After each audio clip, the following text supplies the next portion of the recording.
శ్రీమాత్రే నమః. ఈరోజు 25వ శ్లోకం. అంతకంటే ముందు ఒకసారి 24వ శ్లోకాన్ని చెప్పుకుందాం.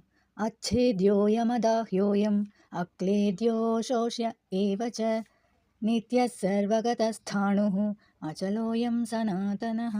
25వ శ్లోకం. అవ్యక్తోయమచింత్యోయం అవికార్యోయముచ్యతే తస్మాదేవం విదిత్వైనం నానుశోచితుమర్హసి. అవ్యక్తో ఇంద్రియాలకు కనిపించనిది ఈ ఆత్మ, అవ్యక్తం కానిది. యమచింత్యోయం ఆలోచించలేనిది ఈ ఆత్మ. అవికార్యో మార్పు లేనిది ఈ ఆత్మ, అంటే అవికార్యం అంటే మార్పు అనేది లేదు. యముచ్యతే అని చెప్పబడింది. తస్మాదేవం కాబట్టి ఈ విధంగా విదిత్వైనం తెలుసుకుని ఈ ఆత్మను నాను శోచితుమర్హసి శోకించుట నీకు తగదు. ఈ ఆత్మ ఇంద్రియాలకు కనిపించనిది, మనస్సుతో పూర్తిగా ఆలోచించలేనిదే, మార్పు లేనిదిగా చెప్పబడింది. అందువల్ల ఈ విధంగా నీవు శోకించకూడదు అనేసి శ్రీకృష్ణ పరమాత్ముడు అర్జునునికి చెప్తున్నాడు. అంటే శరీర నాశనంపై శోకించడం అజ్ఞానమని ఈ శ్లోకం యొక్క అర్థం. శ్లోకాన్ని ఇంకొకసారి చెప్పుకుందాం.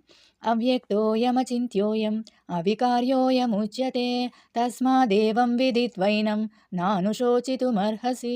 26వ శ్లోకాన్ని రేపు చెప్పుకుందాం.